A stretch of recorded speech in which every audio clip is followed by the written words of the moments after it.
বন্ধুসকল, গোস্বামী ইলেক্ট্ৰনিক্সলৈ স্বাগতম জনাইছোঁ। নিশ্চয় ভালে আছে। আজি আপোনালোকক এটা আকৌ ডেকৰেশ্যন লাইটকে দেখুৱাম। বৰ সহজ পদ্ধতিত দেখুৱাম, সকলোৱে বনাই ল'ব পাৰিব আৰু বিশেষ খৰচো নাই আৰু বিশেষ বস্তু নালাগে। গতিকে আহক ভিডিঅ'টো আৰম্ভ কৰোঁ। আমাক এই ডেকৰেশ্যন লাইটটো বনাবলৈ আমাক এখন লাইটৰ বৰ্ড লাগিব। তাৰপিছত আপোনাৰ লাগিব আমাক LED বাল্বৰ, আমাক ড্ৰাইভাৰ এটা লাগিব আৰু লাগিব MC PCB। এইকেইখন হ'লে আমি এই ডেকৰেশ্যন লাইটটো বনাম। আৰু লাগিব আমাক গ্লাছ, ফাইবাৰ গ্লাছ এখন লাগিব। সেইখন আমি ফাইবাৰ চিট আছে তাৰপৰা কাটি ল'ম। গতিকে মই দেখুৱাম, আপোনালোকে চাব। এইটো লেড ড্ৰাইভাৰ, এইটো অনলাইন পাৰ্চেছ কৰি আনিব পাৰে। মোৰ ওচৰত অনলাইন পাৰ্চেছ কৰি আছে। এইটো বনাই ল'বও পাৰি নিজে লেড ড্ৰাইভাৰ এটা। মই আগতে লেড ড্ৰাইভাৰ বনোৱাৰ ভিডিঅ' দিছোঁ। গতিকে তাৰপিছত লাগিব এই MC PCB। এইখন ডোব, এইখন যদি আমি লগাওঁ তেতিয়াহ'লে আমাক ড্ৰাইভাৰটো দৰকাৰ নাই। কিন্তু এইখনৰ ওপৰত বৰ বেছি বিশ্বাস কৰিব নোৱাৰি কিমান দিন যায়। গতিকে ড্ৰাইভাৰ থাকিলে MC PCB মই 12 ৱাটৰ লৈছোঁ। গতিকে দিন যাব। ডাইৰেক্ট ডোব মানে ডাইৰেক্ট টন বৰ্ড এইখন লগালে এইখনৰ ওপৰত কোনো নিশ্চয়তা নাই, কেতিয়া বেয়া হয়। গতিকে এইকেইটা বস্তু আনিলে হ'ব, বিশেষ খৰচ নাই। এইকেইটা বস্তু নাপালেও বিশেষ দিগদাৰ নাই। এনেকুৱা LED বাল্ব এটা ল'ব, লৈ পেলাই তাৰপৰা ড্ৰাইভাৰটোৱে MC PCBখনে উলিয়াই ল'ব, বছ হৈ গ'ল। আমি এতিয়া ধুনীয়াকৈ ডেকৰেশ্যন লাইটটো বনাব পাৰিম।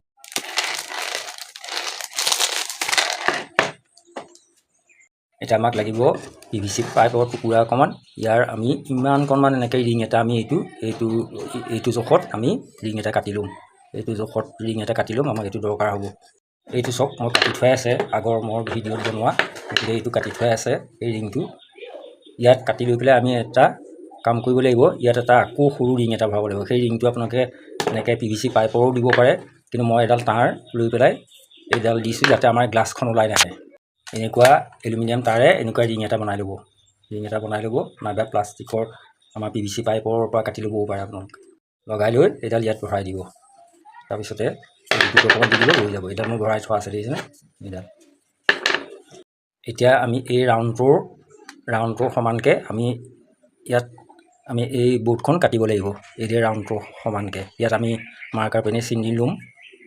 এইটো চাওক, আমি মাৰ্কিং কৰি দিলোঁ। এতিয়া আমাক কাটিব লাগিব। এইটো আমি আপোনালোকে যি ব্যৱস্থাৰে নাকাটক কিয়, মই এইডাল পইণ্টেড চ'ল্ডাৰিং আইৰণ আছে, চ'ল্ডাৰিং আইৰণে মই এইডাল কাটি দিম। আপোনালোকে অকণমান কাটিলে হেকচেও কাটিব পাৰে, বা যদি থাকে তেতিয়াহ'লে মিনি ৰোটাৰী দিলেও কাটিব পাৰে। এতিয়া কি কৰিব লাগিব, আমি এই হিট চিংখনৰ এই মূৰত এটা ফুটা উলিয়াব লাগিব। দুফালে দুটা, এইফালে এটা এইফালে এটা আমি ফুটা উলিয়াব লাগিব। এইটো চব দুফালে দুটা ফুটা উলিয়াই ল'লোঁ। মানে আমি এইটোত আমি ইয়াত নট কচিব লাগিব, স্ক্ৰু ভৰাব লাগিব। এতিয়া আকৌ এই হিট চিংখনৰ আমি যি দুটা হোল উলিয়াইছিলোঁ সেই দুটাৰ সমানত আমি বৰ্ডখনত দুটা ফুটা উলিয়াব লাগিব। এই দুটা হোল আমি উলিয়াই ল'লোঁ, দেখিছেনে। এতিয়া এই বেক চাইডৰ পৰা আমি এই স্ক্ৰু দুটা ইয়াত এইফালে ওলাই যোৱাকৈ আমি কচি দিম এইকেইটা।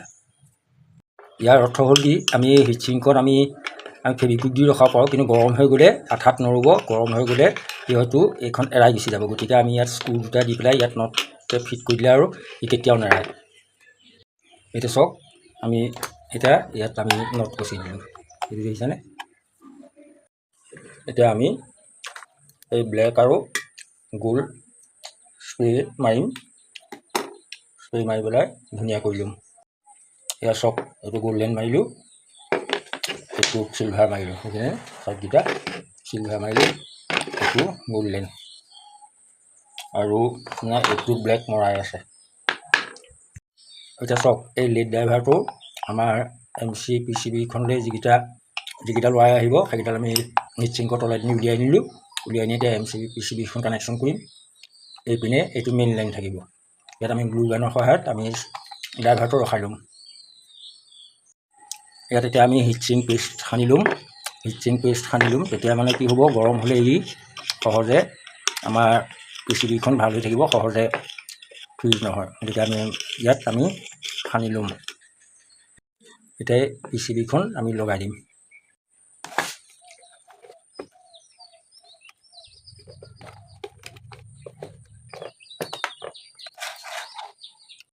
এইটো চাওক, আমাৰ এতিয়া কমপ্লিট হৈ গ'ল। এতিয়া মাত্ৰ AC কানেকশ্যনটো কৰিবলৈ আছে, তাৰপিছত আমি কভাৰ লগাব পাৰিম।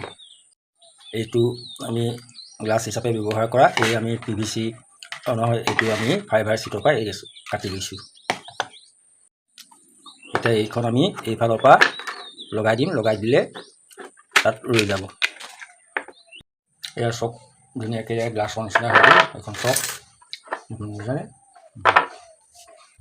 এতিয়া চক আমাৰ কাম সম্পূৰ্ণ হৈ গ'ল। এইফালে যিকেইডাল আমি লেড ড্ৰাইভাৰ AC লাইনত আমি লাইন দিম, সেইকেইডাল আমি এই ৱাৰডালৰ সৈতে জইন কৰিলোঁ, কৰি পেলাই ইয়াত মই গ্লু গানৰ সহায়ত ইয়াত এটেচ কৰি দিলোঁ, মানে টেপ মৰা নাই আৰু গ্লু গান দি পেলাই বন্ধ সম্পূৰ্ণৰূপে ইডালৰ লগত সিডাল টাচ হ'ব নোৱাৰাকৈ মই ইয়াত আঠা দি ফিক্স কৰি দিলোঁ। এতিয়া আমি এইটো জ্বলাই টেষ্ট কৰিব পৰা হ'লোঁ। এইটো গম পালেই এইফালে PCBলৈ গ'ল আৰু এইফালৰ দুডাল আমি লাইন দিম। এইটো চক লাইন দিলোঁ, এইখিনি দেখিছেনে জ্বলিলে। এইটো চক অফ কৰি দিম, এইটো চক। এতিয়া আমি ইয়াত ফিটিং কৰিব পৰা হ'লোঁ কভাৰখন। এতিয়া আমি এইখন এই হোলটোত লগাম, এইখনত ভৰাই দিম। এতিয়া চক আমি ইয়াত এই স্ক্ৰুকেইটা ফিক্স কৰি দিম, টাইট কৰি দিম। টাইট কৰি দিলে আমাৰ কাম হৈ গ'ল। এতিয়া আমি জ্বলাই চাওঁ। এইটো চক সুন্দৰকৈ জ্বলিলে, দেখিবলৈও ধুনীয়া লাগিছে চক। এইটো ধুনীয়া পোহৰ দিব চক। এনে ওপৰত এনেকৈ আমি চিলিঙত যদি দি থওঁ সুন্দৰ লাইট হ'ব। এইটো চক দেখিবলৈও ভাল লাগিছে। সেইকাৰণে এইটো আমি আনি চিলিঙত এইডাল আমি পাইপ দি পেলাই ইয়াত ৱায়াৰিং কৰি ধুনীয়াকৈ আমি ওপৰত চিলিঙত বহুৱাই দিলে ধুনীয়া লাগিব। আপোনালোকে পাকঘৰত হওক, বাৰ্ণাত হওক, য'ত ত'তে দিব পাৰিব। সস্তীয়া খৰচ, একেবাৰে খৰচ নাই, গতিকে ইজি প্ৰচেছ, গতিকে বনাবও পাৰিব। আমাৰ ড্ৰয়িং ৰুমত ইয়াতকৈ মই ভাল বনাই দেখুৱাম। এইবোৰ য'ত ত'ত আপোনালোকে ধুনীয়াকৈ অন্ততঃ হোল্ডাৰত ওলমাই থোৱা LED কেইটাতকৈ ভাল দেখিব। এইটো চাব দেই, মই লাইটৰ বৰ্ড এখনৰ ওপৰতে এইটো থৈ দিছোঁ, থৈ দি পেলাই জ্বলাম। তেনেকৈ চিলিঙত আঁৰি ল'ব পাৰিব। এতিয়া মই চুইচটো দিওঁ, এইটো চক দেখিছেনে সুন্দৰকৈ জ্বলিছে। এইটো চক এতিয়া পোহৰ চক কিমান পোহৰ, ধুনীয়াকৈ গোটেই ৰুম কভাৰ কৰিব। এইটো চক কিমান পোহৰ দিছে, তললৈ চক এয়া পোহৰ দেখিছেনে কিমান সুন্দৰ পোহৰ দিছে। এয়া চক, এয়া চক এনেকৈ আপোনালোকে চিলিঙত আঁৰি ল'ব। এয়া চক মই ইয়াত আনি চিলিঙত ফিট কৰি দিলোঁহি বাল্ব। এতিয়া চক ধুনীয়া লাগিছে চক। ইয়াত এটা আছে মোৰ, আকৌ এইফালে এটা আছে চক। এইটো আপোনালোকৰ দেখিবলৈও ভাল হ'ব আৰু এইটো কিনা বুলিয়েই ক'ব, মানে ঘৰত যে বনাইছে সেইটো গম নাপাব। সেই জ্বলাই দেখুৱাই দিছোঁ চক, সুন্দৰ পোহৰ চক। মই পিছফালৰ বাৰান্দাত লগাই দিছোঁ ধুনীয়াকৈ। এতিয়া আমাৰ কাম হৈ গ'ল। কম খৰচত সুন্দৰকৈ আমি চিলিং লাইট বনালোঁ। বন্ধুসকল, তেনে আজি ইয়াকে দেখুৱালোঁ। আপোনালোকে বনাবলৈ চেষ্টা কৰিব। এইবোৰ বিশেষকৈ ড্ৰয়িং ৰুমত নহ'লেও এইকেইটা আগফালে পিছফালে ক'ৰবাত দিব পাৰিব, ভাল লাগিব। হোল্ডাৰত ওলমাই থকা লাইটবিলাকতকৈ, মানে ধৰক LED লাইটবোৰতকৈ। গতিকে বনাই চাব। যিসকল ইলেক্ট্ৰনিক্স ইলেক্ট্ৰিকেলত অলপ অভিজ্ঞতা আছে তেওঁলোকে বনাই চাব পাৰিব। তেনে আজিলৈ আহিছোঁ। পুনৰ পৰৱৰ্তী ভিডিঅ'ত লগ পোৱাৰ প্ৰতিশ্ৰুতিৰে ধন্যবাদ। জয় অসম।